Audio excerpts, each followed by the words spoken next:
Il y a une autre différence fondamentale entre, lorsqu'on parle de la notion de binyan, de construction pour une œuvre matérielle, et entre la construction du monde de l'intériorité. Quelle est cette différence, nous dit Rav Schwartz. Pour ce qui est de la construction matérielle, le but de l'homme est d'atteindre la finalité, la réalisation de l'œuvre. Tant que la maison n'est pas construite, on ne peut pas y habiter. Si on viendrait à demander à un homme de construire une maison durant toute sa vie, il ne verrait jamais la fin. Il n'y verrait aucun intérêt, aucun goût, aucun sens. Il dit toute ta vie, cette maison, tu l'as construite, tu l'as construite, tu l'as construite, tu ne pourras jamais habiter dedans. Donc, quel est le sens de construire un truc qui sert à rien?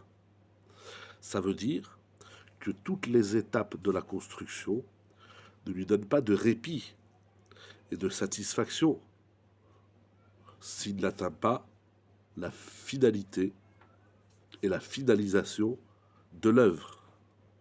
Alors à quoi bon se crever à bâtir une maison qui finirait jamais? Ceci est vrai pour ce qui est d'une œuvre physique, matérielle. Par contre, pour ce qui est de la construction du monde de l'intériorité, en plus de l'objectif général de la construction de l'être du Nefesh, il faut savoir que chaque étape de la construction est un but en soi, et à chaque étape, l'homme en reçoit un apaisement et une simra et une satisfaction. Je n'arriverai jamais au bout. Dans le monde de l'apnémiout, ça ne veut pas dire que tout ce que j'ai fait, c'est vain, ça ne donne pas satisfaction et benoucha.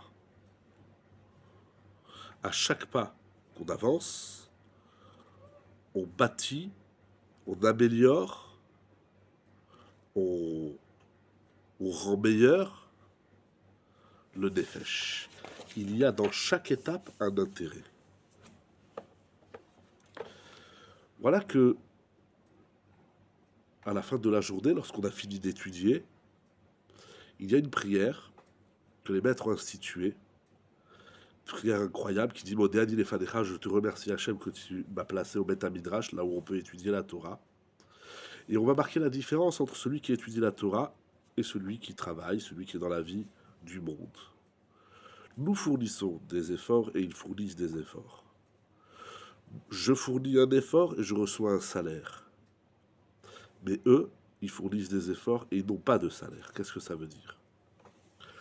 Le Rav explique, dans le monde de la matérialité physique, l'homme ne reçoit de salaire, non pas sur l'effort fourni, mais sur le produit fini. Par exemple, un menuisier qui s'est engagé de construire une chaise, ce n'est que lorsqu'il aura fini de fabriquer la chaise qu'il touchera son salaire. Mais s'il vient et il dit au client, j'ai travaillé 20 heures pour fabriquer cette chaise, mais je ne peux pas la finir, paye-moi mes 20 heures de travail, ce qu'on appelle la main-d'œuvre.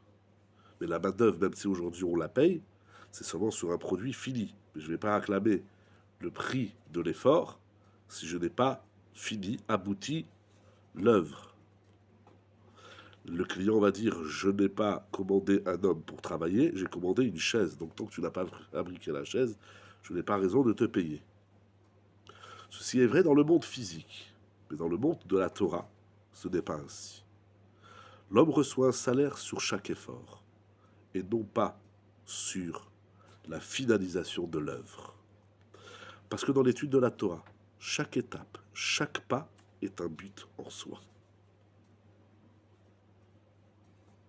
Si une personne étudie un sujet, même si elle n'est pas arrivée à la conclusion de l'étude, son étude n'est pas vaine, son étude a un sens, a une valeur en soi. Et sur chaque instant et effort de l'imoud, de l'étude, il recevra un salaire. Pareillement pour ce qui est de la construction du nefesh de l'homme.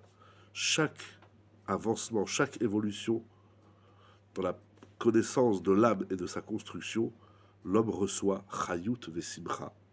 Il reçoit un élan de vitalité et de joie de simcha. Alors c'est incroyable parce que d'un côté, la construction de l'être, c'est un cheminement qui est long, qui dure toute la vie, mais en même temps, sur chaque étape, chaque pas de l'évolution, c'est un but en soi, et sur chaque pas, l'homme reçoit de la vitalité, de la chayout et de la simcha.